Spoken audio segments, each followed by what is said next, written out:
Marina Blackwater clutched her last 25 cents in her weathered palm, the coins warm from her nervous grip as she stood at the edge of the town square auction. The salty breeze carried the scent of rotting kelp and diesel fuel from the harbor, mixing with the laughter of wealthy developers who had descended upon Beacon's Rest like vultures sensing carrion.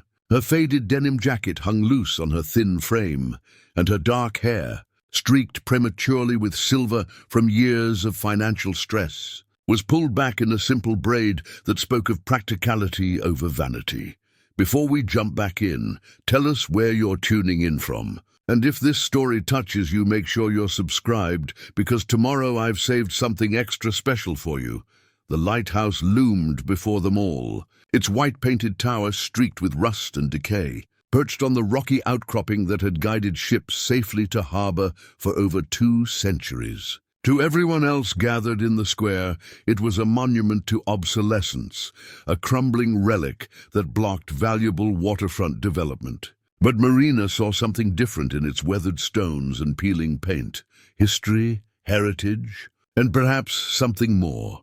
Victoria Sterling commanded attention from her position near the auctioneer's platform, her platinum blonde hair perfectly styled despite the coastal wind. Her designer suit a stark contrast to the working-class crowd that had gathered to watch the proceedings. At 45, she carried herself with the confidence of someone who had never been denied anything she truly wanted. Her construction empire, inherited from her father and expanded through ruthless business practices, had already claimed half the waterfront properties in 3 neighboring towns. Today's auction was merely the final step in her master plan to transform Beacon's Rest into an exclusive resort destination.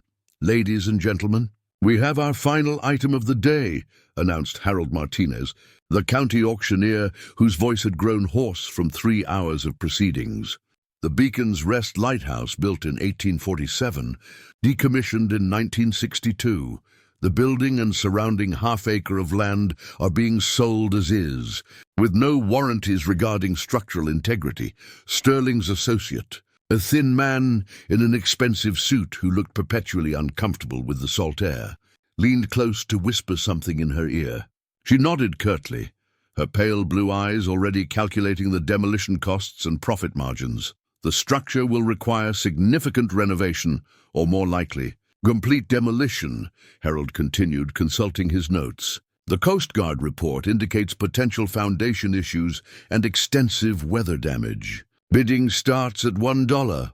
A ripple of amused chatter ran through the crowd. Most of the assembled bidders had come for the marina property sold earlier, or the 3 Victorian houses that Sterling had acquired for her resort project.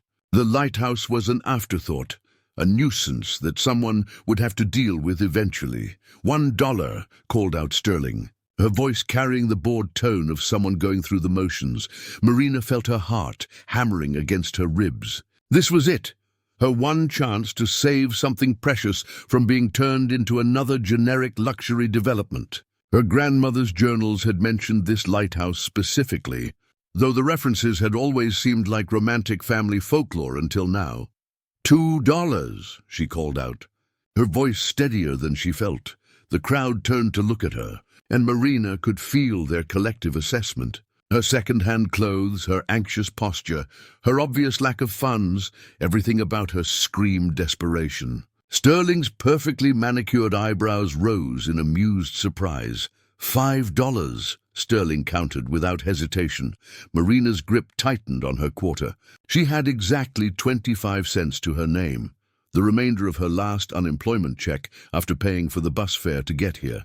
Her stomach had been empty since yesterday morning, and her eviction notice was tucked in her back pocket like a ticking time bomb. 10 cents, Marina said, her voice barely carrying over the wind. The crowd erupted in laughter. Someone behind her muttered something about knowing your place, and she heard Sterling's crystal-clear laugh rise above the others like wind chimes in a hurricane. "Did she say 10 cents?" Sterling asked, making no effort to hide her amusement. "Harold, I don't think we have denominations that small." 25 cents, Marina said more firmly. Stepping forward through the crowd, until she was directly in front of the auctioneer's podium. The laughter died down as people realized she was serious. Harold looked uncertain, consulting his rulebook, while Sterling's expression shifted from amusement to something colder. "Ma'am," Harold said gently, "are you sure you understand what you're bidding on? This is a substantial property requiring immediate and extensive work." Marina nodded, pulling the coins from her pocket and holding them up for everyone to see. 25 cents is my bid." Sterling stepped forward, her designer heels clicking against the worn pavement. "This is ridiculous.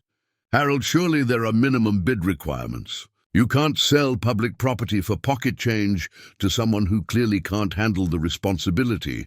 The bidding rules are clear." "Miss Sterling," Harold replied, though he looked uncomfortable with the situation. "Unless you wish to counter the bid?" Sterling's jaw tightened. The Lighthouse property wasn't worth much to her financially. She could easily demolish it, regardless of who owned it, through legal maneuvering and eminent domain claims. But something about this shabby woman's determination irritated her in a way she couldn't quite articulate. "Fine," Sterling said dismissively. "Let the little mouse have her crumbling tower. She'll come begging to sell it to me within a month when she realizes what she's gotten herself into." Sold. Harold's gavel came down with finality. The Beacon's Rest Lighthouse and associated property to Marina Blackwater for 25 cents. As the crowd began to disperse, Sterling approached Marina with the predatory smile of a shark sensing wounded prey. Up close, her perfection was even more intimidating.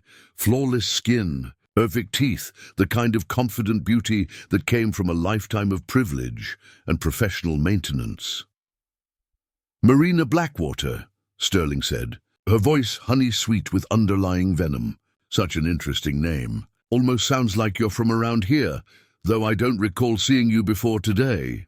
Marina met her gaze steadily, though her hands trembled slightly as she counted out her 25 cents for Harold. "My grandmother used to tell stories about this coast." "Stories," Sterling repeated with a laugh. "How charming. Well, let me tell you a story, dear. This is a small community where people look out for each other, where we understand that some things require expertise and resources that not everyone possesses. Sometimes the kindest thing is to know your limitations." The threat was subtle but unmistakable. Marina had spent enough time in academic departments and grant committees to recognize the language of institutional intimidation. "I appreciate your concern," she replied quietly, "but I think I can manage." Sterling's smile never wavered, but her eyes grew colder. "Of course you can. Just remember, if you ever find yourself in over your head, I'm always willing to help. I could offer you, say, $50 for the property, double what you paid, plus a generous profit. That would buy you a nice meal and a bus ticket to wherever you came from." Before Marina could respond, Sterling turned and walked away, her entourage following like well-dressed ravens. The crowd had mostly dispersed now, leaving Marina standing alone with Harold, who was packing up his equipment with the efficient movements of someone who had done this hundreds of times. "Ma'am," Harold said quietly, "I have to ask, do you have any idea what you've just bought? That building hasn't been maintained in over 60 years. The foundation is questionable, the wiring is ancient, and there's no telling what kind of structural damage the storms have caused." Marina nodded, signing the paperwork with hands that had steadied now that the bidding was over. "I understand the risks." Harold studied her face, noting the intelligence in her green eyes and the determined set of her jaw. "You're not from around here, are you? What brings you to Beacon's Rest?" "Research," Marina said simply, which was true enough. She had come here following leads from her grandmother's journals, though she hadn't expected to end up owning the very lighthouse that featured in so many of those cryptic maritime stories. As Harold finished the paperwork and handed her the keys, Marina found herself alone in the town square, with her new property looming against the grey sky. The lighthouse stood about 100 yards away, connected to the town by a narrow strip of rocky shoreline that disappeared at high tide. From this distance, it looked even more decrepit than it had during the auction, a forgotten monument slowly surrendering to time and weather. But as Marina walked closer, studying the tower's base where it met the rocky foundation, she noticed something that made her breath catch in her throat. Carved into the weathered stone, barely visible beneath decades of salt corrosion and paint, were symbols that she recognized from her grandmother's hand-drawn maps. Not random decorative elements, but deliberate markers, the kind used by smugglers and privateers to indicate safe harbors and hidden resources. Telling and preparing this story took us a lot of time, so if you are enjoying it, subscribe to our channel. It means a lot to us. Now back to the story. Her grandmother Sarah's stories had always seemed like romantic family folklore. Tales of adventure and hidden treasures meant to entertain a curious granddaughter during long summer visits. But seeing these symbols, exactly as they were depicted in the journal she carried in her worn backpack, Marina felt the first flutter of possibility. Perhaps she hadn't just bought a crumbling lighthouse. Perhaps she had just acquired the key to a mystery that had been waiting 2 centuries for the right person to solve it. The Anchor Inn's efficiency. Apartment was a generous term for what was essentially a converted storage closet above the town's only restaurant. But it was all Marina could afford, with the last of her emergency funds. The single room contained a narrow bed, a card table serving as a desk, and a hot plate that worked sporadically depending on the building's ancient wiring. But it had a window that faced the lighthouse, and that was all that mattered. Marina spread her grandmother's journals across the card table, their leather covers worn smooth by decades of handling.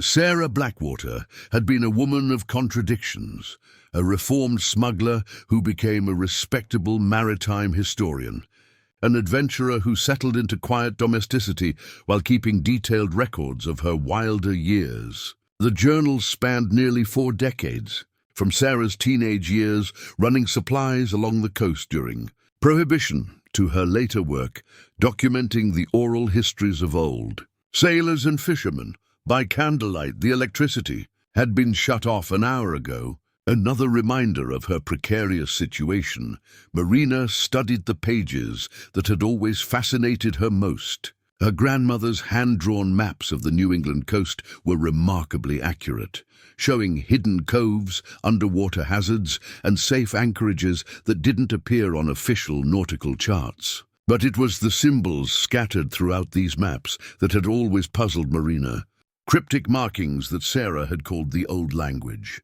Now, with the lighthouse deed spread beside the journals, Marina could see the pattern clearly. The symbols carved into the lighthouse's foundation were identical to those marking what Sarah had labeled as Blackbeard's safe, harbors, locations where the legendary pirate had allegedly cached supplies and treasure during his brief but notorious career in these waters. Marina pulled out her smartphone, its battery down to 15%, and used the camera's flash to illuminate a specific page in the journal dated 1789.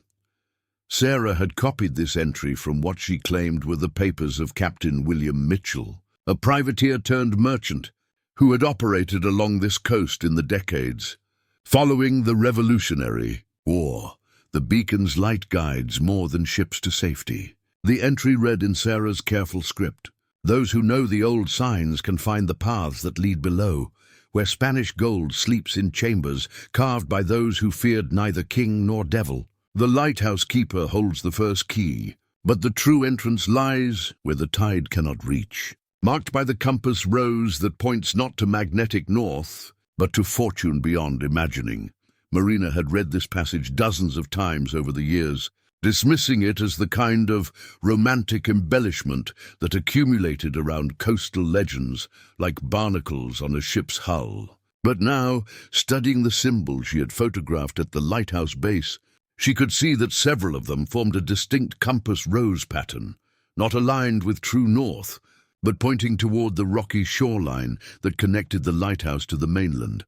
Her phone buzzed with a text message, the sound startling in the quiet room. The number was local, though she didn't recognize it. "Miss Blackwater, this is Patricia Walsh, Mayor of Beacon's Rest. I wondered if we might meet tomorrow to discuss your lighthouse purchase. There are some administrative matters that need attention. Marina frowned. Administrative matters on a property she had owned for exactly 6 hours seemed unlikely. More probable was that Victoria Sterling had already begun working her political connections, applying pressure through official channels to complicate Marina's ownership. Before she could respond, another text arrived, this one from an unknown number. Some properties come with more history than others. People who ask too many questions about the old days sometimes find answers they weren't prepared for. Friendly advice from someone who wants to see you succeed. Marina set the phone aside, with hands that trembled slightly. The message could be interpreted as concern from a helpful local, but the timing felt too coincidental. Someone was already watching her, already worried about what she might discover. She returned to the journals, this time focusing on the entries from the 1920s, when Sarah had been actively smuggling liquor along the coast during Prohibition. The descriptions of hidden caves and underwater passages read like adventure fiction, but they were accompanied by precise navigational notes and detailed sketches that suggested first-hand knowledge. The tunnels beneath Beacon Point were carved by nature but improved by human hands, one entry noted. The Spanish used them first, then the pirates who followed. During the Revolution, patriots hid supplies from British raiders. Now we use them to keep good American whiskey away from federal agents who wouldn't know quality spirits if they baptized their children with them. Marina smiled despite her anxiety. Her grandmother's irreverent sense of humor had been legendary in the family, though few people knew about her colorful past. Sarah had reinvented herself so completely after marrying Marina's grandfather that most people remembered her only as a mild-mannered local historian who gave tours at the Maritime Museum, but these journals revealed the full scope of Sarah's knowledge. She had documented not just smuggling routes and hiding places, but the entire informal network of coastal operators who had moved goods and people along these shores for nearly 2 centuries. Pirates, privateers, rum runners, and modern-day treasure hunters. Sarah had known them all, and she had kept meticulous records of their activities. A soft knock at the door interrupted Marina's reading. She glanced at the clock, nearly midnight, and felt her pulse quicken. Late-night visitors in a strange town were rarely bringing good news.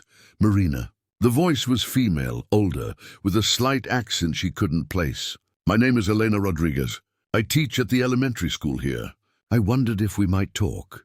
Marina hesitated, then decided that a teacher was probably safe enough. She opened the door to find a woman in her 50s with kind eyes and graying black hair pulled back in a practical bun. Elena wore a simple cardigan over jeans, and her hands showed the calluses of someone who worked in her garden. I'm sorry to disturb you so late, Elena said, glancing nervously up and down the hallway. But I thought you should know. Victoria Sterling was at the town hall until about an hour ago, meeting with Mayor Walsh and 2 men I didn't recognize. They had briefcases and the kind of suits that suggest they weren't here for the fishing. Marina stepped back to let Eleanor into the small room. Lawyers? Most likely. Sterling has a pattern. She identifies properties she wants, then finds legal ways to force the owners to sell. Environmental violations, zoning issues, unpaid taxes from previous owners that somehow become the current owners. Responsibility. Elena's voice carried the weariness of someone who had watched this process unfold multiple times. How do you know all this? Elena settled into the room's single chair, her expression growing troubled. Because I've been documenting it. My family came here 3 generations ago when my great-grandfather got work on the fishing boats. We've watched Sterling systematically destroy everything that made this community special, replacing it with expensive developments that locals can't afford. Marina gestured toward the journals spread across the table. These belonged to my grandmother. She used to tell stories about this lighthouse, about the history of this coast. I think there might be more to the property than Sterling realizes. Elena leaned forward, studying the open pages with growing interest. Sarah Blackwater, I knew that name seemed familiar. Your grandmother worked with the Historical Society in the 1980s, didn't she? Helped establish the Maritime Museum. You knew her? Not personally, but I've read her work. She was one of the few people who took the old stories seriously, who understood that oral history often contains more truth than official records. Elena paused, studying Marina's face in the candlelight. What kind of stories did she tell you about the lighthouse? Marina hesitated, then decided that Elena's concerns seemed genuine. Stories about pirates and smugglers, hidden passages and buried treasure. The kind of tales that sound romantic until you start finding evidence that they might be true. Elena's eyebrows rose. Evidence? Marina showed her the photographs of the symbols carved into the lighthouse foundation, comparing them to the sketches in Sarah's journals. Elena examined both with the careful attention of an educator accustomed to evaluating sources and evidence. This is remarkable, Elena said finally. I've lived here all my life, walked past that lighthouse thousands of times, and I never noticed these markings. But then I wasn't looking for them. Sterling seemed very interested in making sure I understood my place in the community, Marina said. But I got the impression she knows more about the lighthouse than she admitted. Eleanor nodded grimly. Sterling's grandfather was one of the developers who pushed to have the lighthouse decommissioned in the 1960s. The official reason was that modern navigation made it obsolete. But there were rumors that the Sterling family had been trying to acquire the property for decades. Any idea why? Prime waterfront real estate, or so everyone assumed. But now, Elena gestured toward the journals. Now I'm wondering if they knew something the rest of us didn't. Marina felt a chill that had nothing to do with the ocean breeze rattling the windows. If Sterling's family had been pursuing the lighthouse property for over 60 years, they must have had compelling reasons beyond simple real estate speculation. Elena, what do you know about the lighthouse's last keeper? Elena smiled sadly. Tommy Chen's great-grandfather, actually. The Chens have been part of this community almost as long as my family. Tommy still lives here. He runs a small boat repair service down at the marina. His great-grandfather kept detailed logs right up until the lighthouse was decommissioned, though I don't know what became of those records. Is Tommy someone I could trust? Absolutely. The Chens are good people, and Tommy's been fighting Sterling's development plans as long as anyone. He understands what this community stands to lose if she gets her way. Marina looked out the window toward the lighthouse, its dark silhouette barely visible against the cloudy night sky. Tomorrow she would need to make contact with Tommy Chen and begin the dangerous process of exploring her new property. But tonight, she had learned enough to know that her grandmother's stories might be more than family folklore. Somewhere beneath that crumbling lighthouse, the past was waiting to reveal its secrets. Dawn broke grey and misty over Beacon's Rest, the kind of morning that seemed to absorb sound and blur the line between sea and sky. Marina had barely slept, her mind churning through possibilities and dangers as the wind rattled the thin windows of her rented room. She dressed in layers, her warmest jeans, a thermal shirt, and her grandmother's old wool peacoat that still smelled faintly of salt air and adventure. The backpack she had inherited along with the journals contained more than family memories. Sarah had been meticulous about preserving the tools of her trade, a brass compass whose needle had been carefully adjusted to account for local magnetic variations, surveying instruments crafted by 19th-century artisans, and most importantly, detailed sketches of mechanical devices that Sarah claimed could open doors that modern keys cannot touch. Marina made her way through the empty streets as the sun struggled through the overcast sky. Beacon's Rest felt different in the early morning, less like a dying tourist town and more like the working fishing village it had been for generations. The harbour showed signs of life as a few boats prepared for the day's work, their diesel engines coughing to life in the dawn stillness. The lighthouse stood on its rocky promontory like a weathered sentinel, more imposing up close than it had seemed from the town square.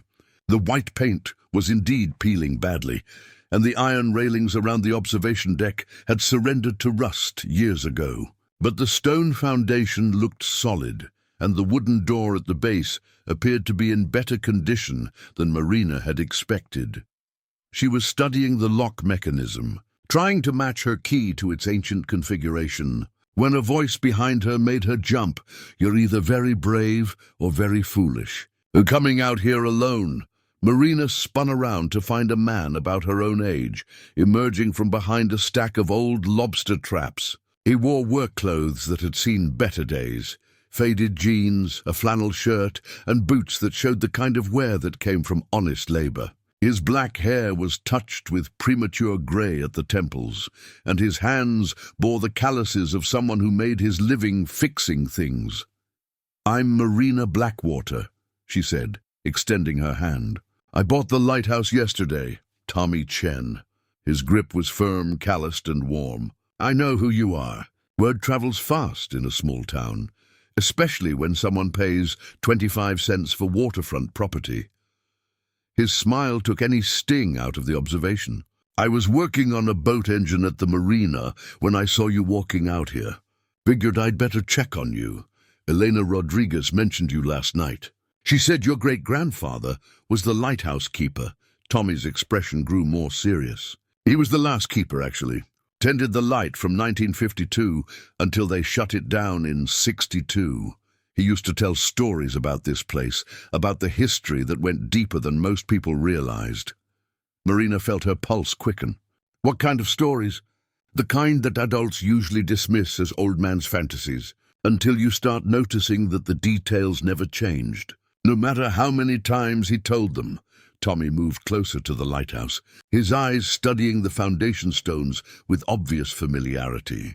"He always said this lighthouse was built on a foundation that was already here, that the original builders found something worth preserving."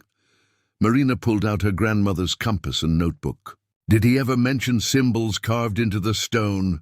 Tommy's eyebrows rose as Marina showed him the photographs from yesterday, comparing them to the sketches in Sarah's journal. "I'll be damned. Great-grandfather used to trace patterns like these with his finger when he thought no one was watching. Said they were messages from the old days, but I never knew what he meant. Elena said you might have his logbooks. Some of them. Most of the official Coast Guard records disappeared when the lighthouse was decommissioned.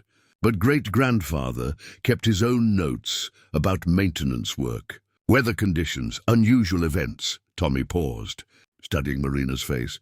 "What exactly are you looking for out here?" Marina hesitated, then decided that Tommy's connection to the lighthouse made him a necessary ally. "My grandmother used to tell stories about this coast, about smugglers and pirates who hid things in places where they'd never be found. I think this lighthouse might be more than just a navigation aid."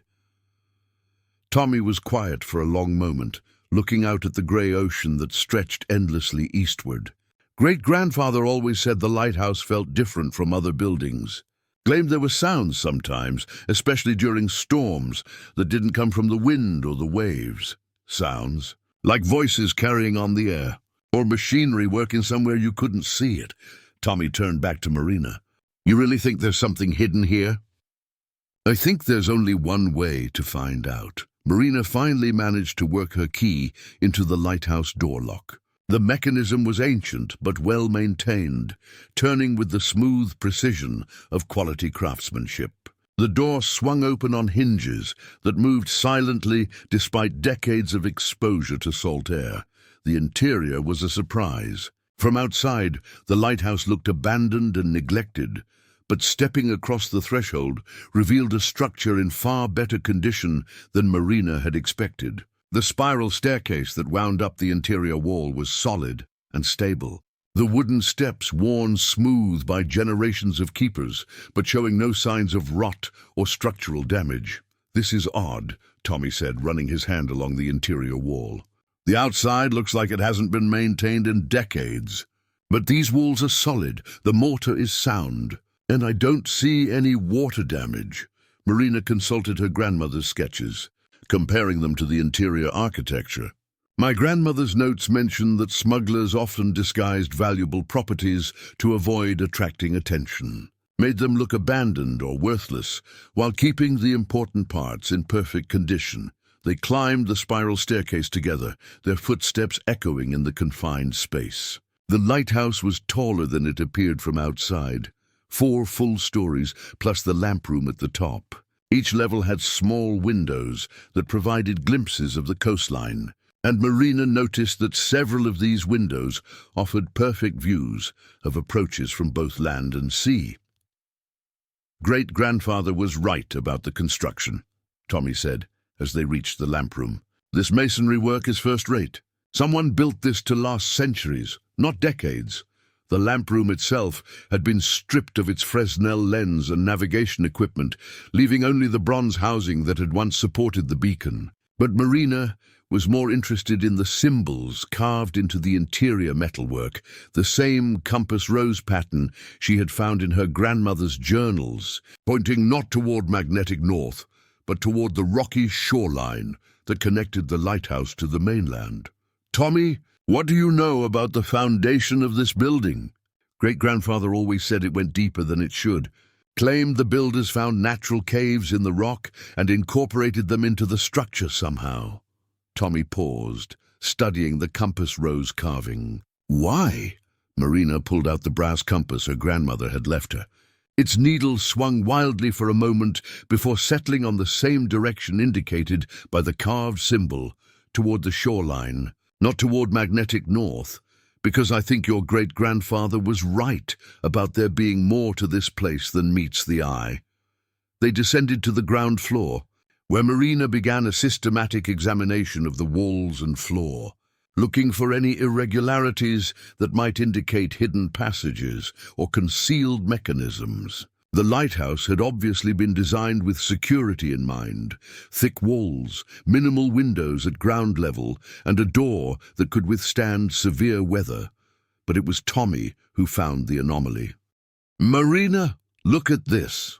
He was kneeling near the base of the spiral staircase, examining what appeared to be decorative stonework. These stones are different from the others. The color's slightly off, and the carving style doesn't match. Marina joined him, consulting her grandmother's sketches of mechanical devices. One drawing showed a series of stones that could be pressed in a specific sequence to activate hidden mechanisms. The stones Tommy had identified matched the sketches exactly. According to my grandmother's notes, these stones should be pressed in the order indicated by the compass rose, Marina said, her heart racing with anticipation and anxiety. Tommy looked skeptical. You're sure about this? Once we start pressing random stones in a 200-year-old building, there's no telling what might happen. Marina met his gaze steadily. My grandmother spent decades researching this coast. Her information has been accurate about everything else so far. Tommy nodded slowly. All right, but if this brings the whole lighthouse down on our heads, I'm blaming you. Marina consulted the compass rose pattern, identifying the sequence her grandmother had documented. Starting with the stone pointing toward true north, she pressed each carved element in turn, working clockwise around the pattern. For a moment, nothing happened. Then they heard a sound, like old machinery waking up after decades of sleep, gears turning, counterweights shifting, ancient mechanisms responding to commands they had been waiting lifetimes to receive. A section of the floor near the staircase began to move, stone slabs sliding aside with surprising smoothness to reveal a spiral staircase carved directly into the living rock beneath the lighthouse. Cool air rose from the opening, carrying the scent of deep water and something else, something that might have been the faint aroma of old wood and metal preserved in airless darkness. Marina and Tommy stared at each other in amazement. The legends were true. Beneath the lighthouse, passages waited that had been hidden for generations, concealing secrets that could change everything they thought they knew about Beacon's Rest and its history. Well, Tommy said finally, his voice barely above a whisper, I guess we know what great-grandfather's voices were trying to tell him. Marina pulled a flashlight from her backpack its beam illuminating stone steps that descended into darkness. Somewhere below them lay answers to questions that had haunted her grandmother's journals for decades. The question now was whether they had the courage to follow those steps into the unknown. The stone steps descended deeper than Marina had expected, carved with precision that spoke of skilled craftsmen working with unlimited time and resources.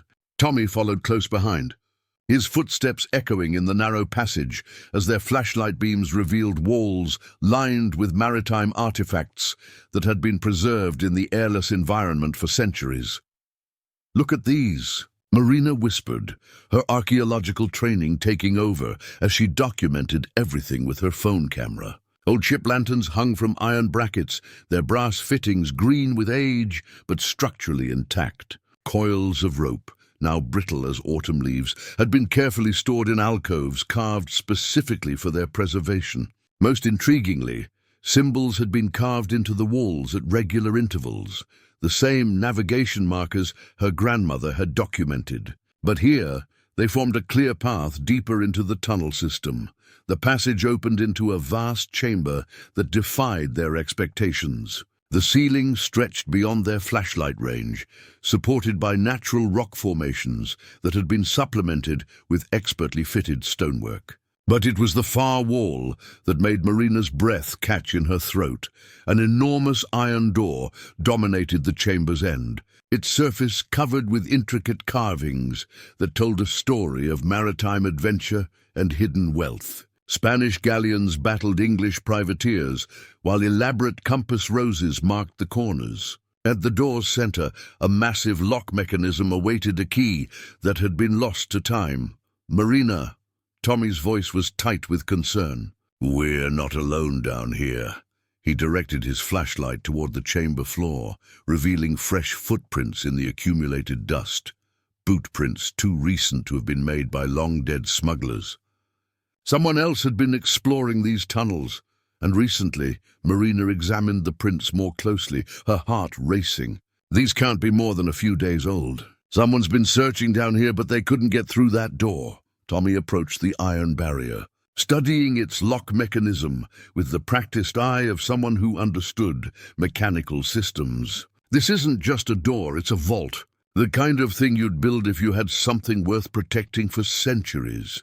Marina consulted her grandmother's journals, finding sketches of similar mechanisms. According to Sarah's notes, Spanish treasure fleets had used such doors to protect their most valuable cargoes during extended voyages. But this one was different, larger, more elaborate, suggesting contents of extraordinary value.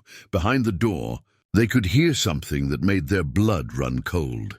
The sound of metal scraping against stone, as if someone on the other side was working frantically to break through from within. Victoria Sterling's patience had reached its limits. She stood in the lighthouse's doorway at noon, her usually perfect appearance showing signs of strain.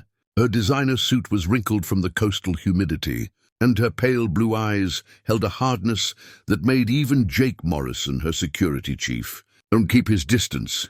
Miss Blackwater, Sterling's voice carried the authority of someone accustomed to immediate obedience. "We need to discuss your situation. I have documents here proving the lighthouse auction was conducted improperly. Clerical errors that invalidate your purchase." Marina emerged from the underground passage with Tommy close behind, both of them covered in stone dust and carrying evidence of their discovery. Sterling's eyes narrowed as she took in their appearance. They had found something significant. "The sale was legitimate," Marina replied, though her voice trembled slightly. "I have the deed and registration papers." Jake Morrison stepped forward, his military bearing unmistakable despite civilian clothes. "Ma'am, Miss Sterling is trying to help you avoid serious legal complications. Property ownership carries responsibilities that can result in criminal charges if mishandled." But Sterling's attention was fixed on the dust covering Marina's clothes, the archaeological tools in her backpack, and most tellingly, the excitement she couldn't hide despite the threatening situation. "You've been exploring, haven't you? Found some old tunnels? Perhaps some interesting artifacts?" Marina's silence was answer enough. Sterling's smile returned, cold and predatory. "Here's what's going to happen," Sterling continued. "You're going to accept my offer of $100 for this property, 4 times your original investment, and you're going to transfer ownership immediately. In return, I'll ensure that any historical artifacts you may have discovered are properly documented and preserved." Before Marina could respond, the sound of an approaching diesel engine interrupted the confrontation. Captain Eddie Russo's fishing boat appeared around the rocky point, its weathered hull cutting through the grey water with the confidence of someone who knew these waters intimately. Eddie tied up at the makeshift dock and climbed ashore with the steady gait of a man who had spent 50 years on deck in rough seas. His presence immediately changed the dynamic. Sterling's intimidation tactics worked best on isolated victims. "Morning, folks," Eddie said pleasantly, though his weathered eyes assessed the situation with the sharp intelligence of someone who had survived decades in dangerous waters. "I heard there might be some trouble out here." Sterling's jaw tightened. The fishing community's communication network was more efficient than most modern technology, and Eddie's arrival meant the confrontation was no longer private, just a business discussion. "Captain," Sterling replied through gritted teeth, "nothing that concerns the fishing community." Eddie's smile revealed decades of dealing with wealthy outsiders who underestimated local knowledge. "Funny thing about this community, Miss Sterling, everything that happens on the water concerns us eventually." The Harbour Light Tavern had never hosted a meeting quite like this one. Elena Rodriguez had spent the afternoon contacting every fishing family, small business owner and long-time resident she could reach, and now the room buzzed with conversations that had been waiting years to happen. Marina sat at a corner table, still processing the magnitude of what she had discovered beneath the lighthouse. Captain Eddie stood before the assembled crowd, his voice carrying the authority of someone who had earned respect through decades of honest work. "We all know why we're here. Victoria Sterling has been picking off our properties one by one, using legal tricks and economic pressure to force out families who've been here for generations." Elena stepped forward, carrying a thick folder of documents. "I've been documenting Sterling's methods for 3 years. Property seizures based on fabricated environmental violations, tax liens that mysteriously appear on properties she wants to acquire, intimidation tactics against anyone who opposes her development plans." Old Pete Weatherby raised his hand, his voice shaky but determined. "I worked maintenance on that lighthouse for 50 years. Sterling's people have been trying to get inside those tunnels since the 1980s. They know there's something down there, something worth more than waterfront real estate." The revelation sent a shockwave through the room. Marina felt dozens of eyes land on her, waiting for her to confirm what the whole community now suspected. "My grandmother left me maps and journals recording the history of smuggling along this coast," Marina said, her voice steadier with every word. "The lighthouse isn't just for navigation. It's been guarding something valuable for over 2 centuries. Tommy stood firmly at her side, his presence reinforcing her claim. "We discovered a chamber beneath the lighthouse, sealed for decades by an iron door. But someone's been trying to force it open recently, someone with resources and professional tools." Elena glanced at her notes. "Sterling has been hiring archaeologists, salvage divers and consultants, the exact expertise needed to locate and recover underwater treasure." The truth became undeniable. Sterling wasn't buying property for resorts. She had been clearing obstacles from a decades-long treasure hunt. Captain Eddie's face hardened. "Then we stopped letting her pick us off one at a time. Marina's discovery gives us leverage we've never had, but only if we stand united." The decision was unanimous. Beacon's Rest would resist Sterling's empire, using Marina's find as the cornerstone of their independence.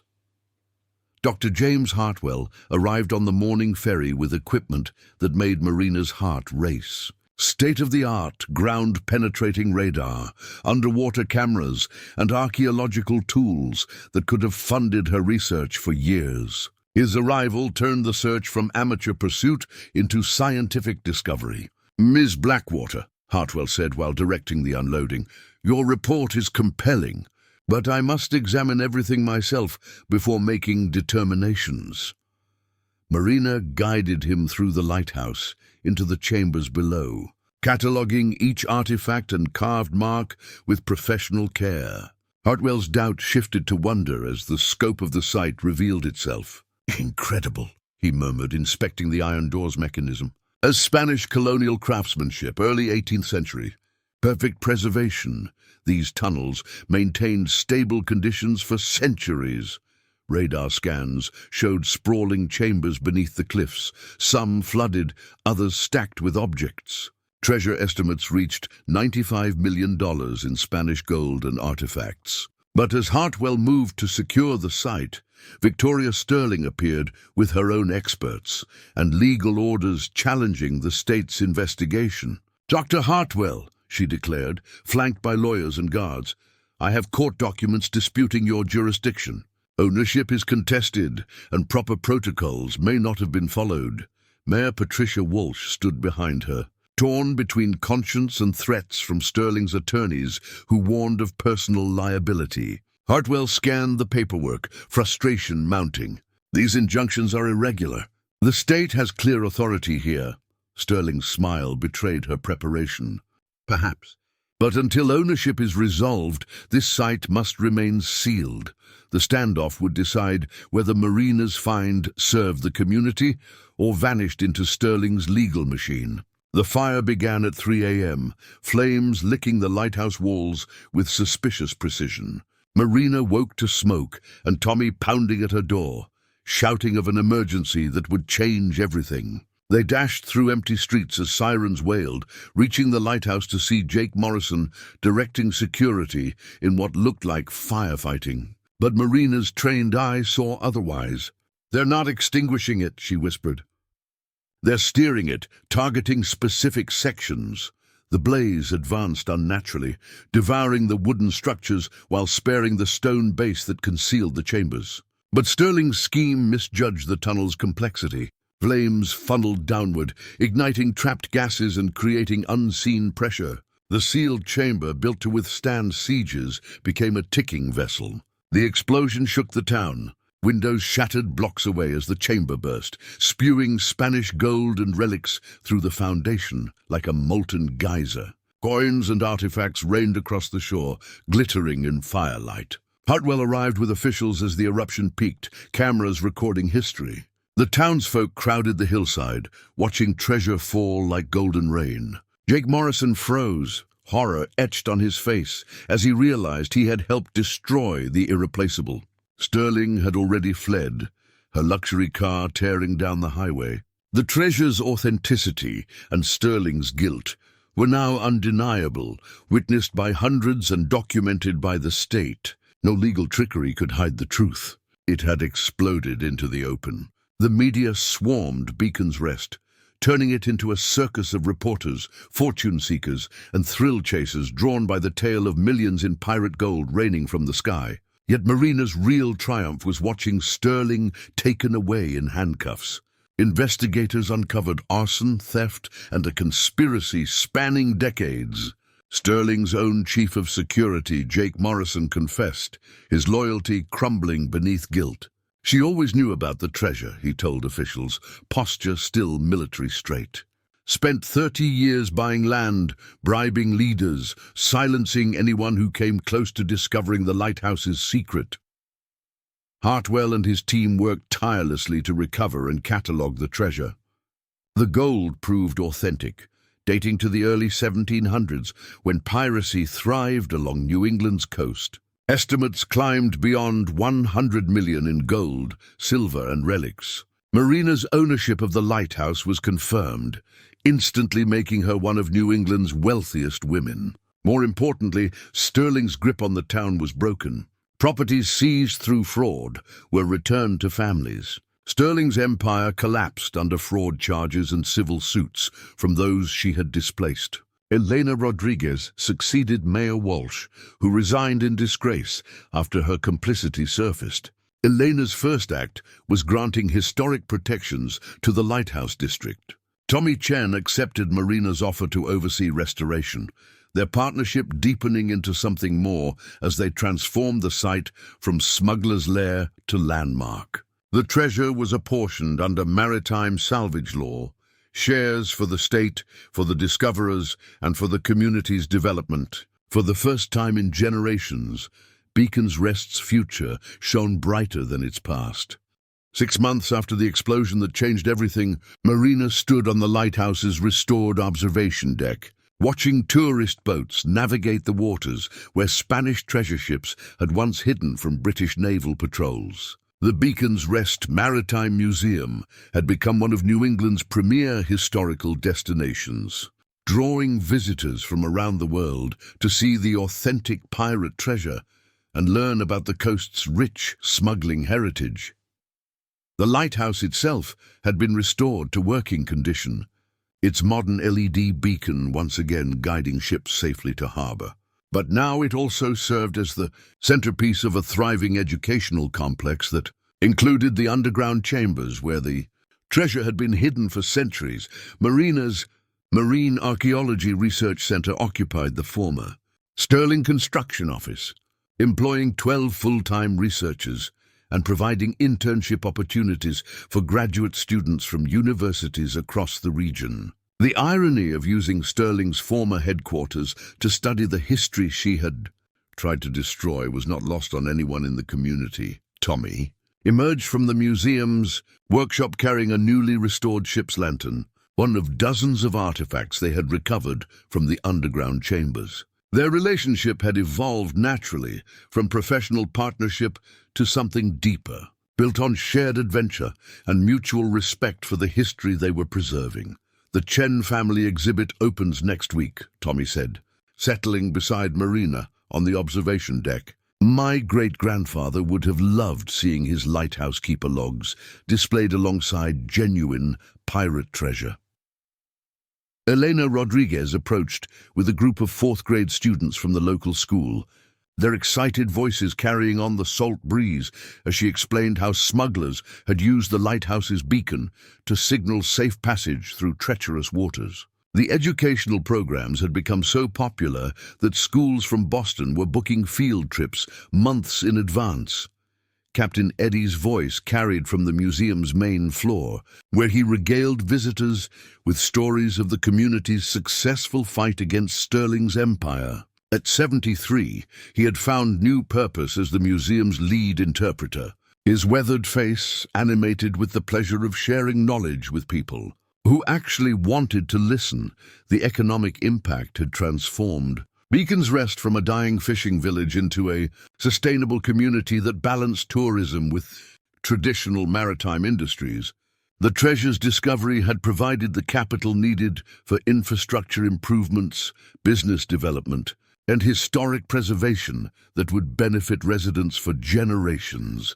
As the afternoon sun slanted through the lighthouse lens, casting rainbow patterns across the museum floor, Marina reflected on how her grandmother's journals had led to discoveries beyond anything Sarah Blackwater could have imagined. The lighthouse beam that had once guided smugglers to hidden treasure now welcomed visitors to a community that had learned to treasure its own heritage. The past had been preserved, the present secured, and the future stretched ahead with the promise of continued discovery and growth. Up next, we have 2 more incredible stories that are waiting for you. Just click the image you want to watch and it will take you there. If you enjoyed this video, make sure to subscribe. It would mean a lot.